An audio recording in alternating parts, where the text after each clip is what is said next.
Terima kasih pemirsa, Anda masih bersama kami dalam Kominfo Newsroom.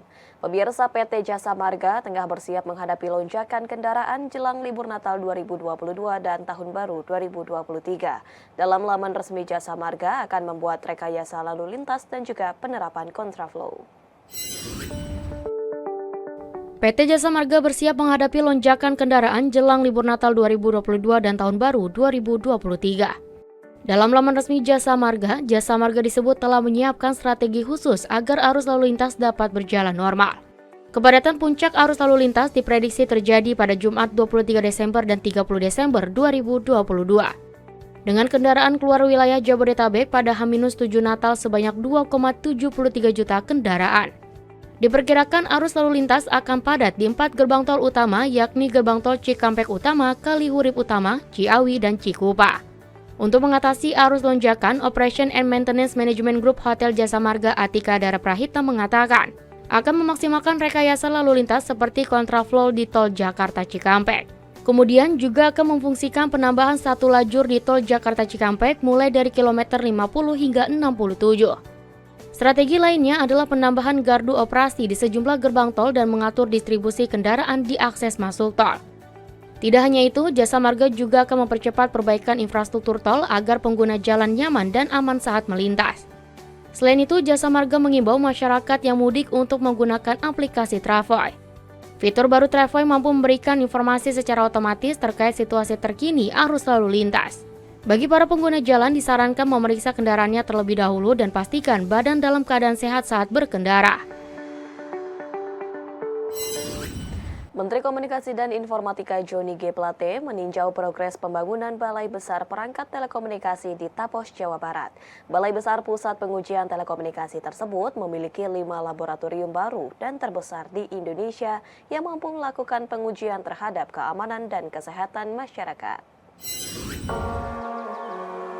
Kementerian Komunikasi dan Informatika mulai membangun 5 laboratorium pusat pengujian perangkat teknologi informasi dan komunikasi berstandar internasional di atas areal seluas 2,2 hektar di kawasan Tapos, Depok, Provinsi Jawa Barat.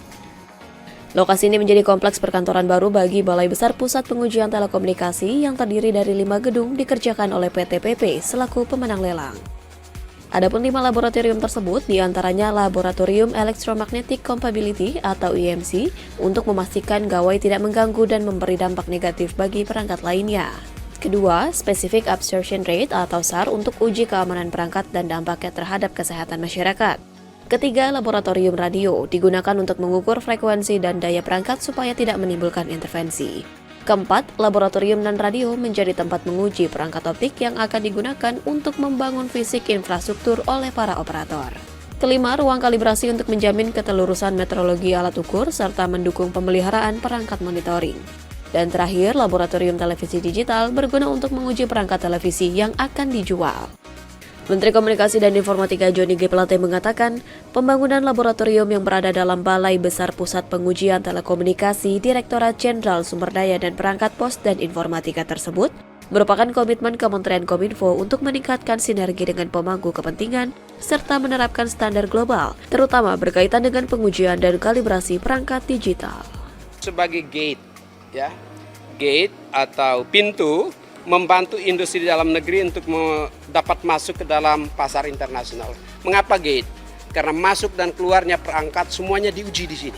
Jadi kita tahu kebutuhannya.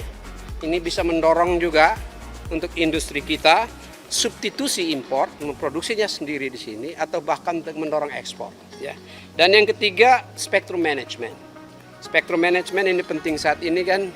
Yang jadi masalah di Indonesia selain dari infrastruktur TIK adalah ketersediaan bandwidth. Itu untuk layanan nasional. Tetapi spektrum management yang di sini untuk menghindari interferensi antar pengguna perangkat dan meningkatkan user experience. Badan Pusat Statistik mencatat nilai ekspor Indonesia November 2022 mencapai 24,12 miliar US dollar atau turun 2,46% dibandingkan dengan ekspor Oktober 2022. Sementara untuk dibandingkan November 2021, nilai ekspor naik sebesar 5,58%. Deputi Bidang Statistik Produksi Badan Pusat Statistik M. Habibullah mengungkap, nilai ekspor November 2022 secara bulanan mencapai 24,12 miliar dolar Amerika Serikat, atau menurun dari Oktober 2022 yang mencapai 24,73 miliar dolar Amerika Serikat. Namun demikian, seperti yang disampaikan dalam konferensi pers di Jakarta, nilai ekspor November 2022 secara tahunan meningkat dibandingkan dengan November 2021. Secara total angkanya naik dari 22,85 miliar dolar Amerika Serikat menjadi 24,12 miliar dolar Amerika Serikat atau setara naik dengan 5,58%. Adapun mengenai nilai impor November 2022, ia menjelaskan secara bulanan terdapat penurunan 0,91% atau dari 19,14 miliar dolar Amerika Serikat menjadi 18,96 dolar Amerika Serikat. Sementara secara tahunan juga mengalami penurunan. Kalau dilihat year on year, jadi kondisi bulan yang dirilis sekarang itu November tahun 2022 kita bandingkan dengan kondisi bulan November tahun 2021. Secara total angkanya naik dari 22,85 miliar US dollar menjadi 24,12 miliar US dollar atau kenaikan tersebut sebesar 5,58%. Kita lihat bagaimana komposisi untuk perkembangan ekspor year on year untuk migas.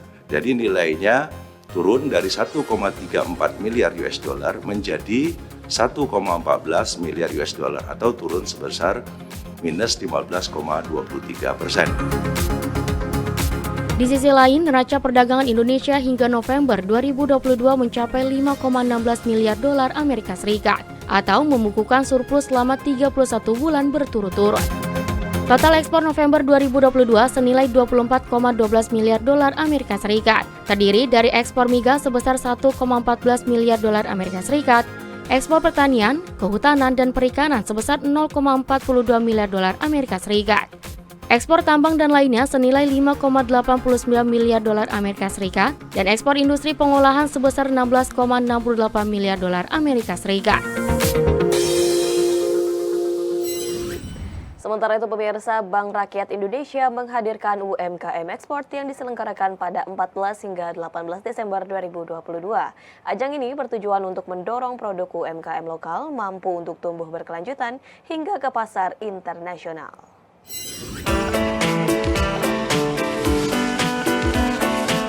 Bank Rakyat Indonesia menyelenggarakan UMKM Export Brilliantpreneur 2022 yang merupakan ajang inisiatif BRI mendorong pelaku UMKM untuk go global, menghasilkan kontrak ekspor dari pertemuan bisnis sejak 8 Desember 2022 senilai 76,6 juta dolar Amerika Serikat atau setara dengan 1,2 triliun rupiah. Direktur Utama BRI Sunarso mengatakan, nilai tersebut telah melampaui target nilai kontrak ekspor dari pertemuan bisnis dalam UMKM Export Brilliantpreneur 2022 senilai 75 juta dolar Amerika Serikat. Pada tahun ini, jumlah peserta UMKM yang mengikuti Expo bertambah menjadi 750 UMKM dan diharapkan menghasilkan transaksi langsung hingga 15 miliar rupiah. Adapun proses kurasi yang sudah berjalan sejak Januari 2022 dan berlanjut pada rangkaian pelatihan serta coaching klinik agar UMKM dapat melakukan digitalisasi proses bisnis.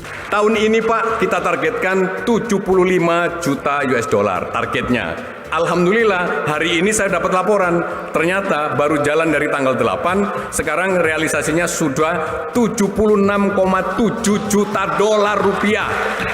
Dolar Amerika ya. Kalau dirupiahkan itu ekuivalen dengan ini, kita ngumpul-ngumpul seperti ini dan kemudian bisnis matching dengan calon-calon buyer dari luar negeri, itu sudah terjadi kontrak senilai 1,2 triliun rupiah. Senada dengan hal tersebut, Menteri Koperasi dan Usaha Kecil Menengah Teten Mas Duki menyebut lapangan kerja usaha mikro, kecil, dan menengah yang menyumbang hingga 97% total lapangan kerja di Indonesia perlu ditingkatkan kualitasnya.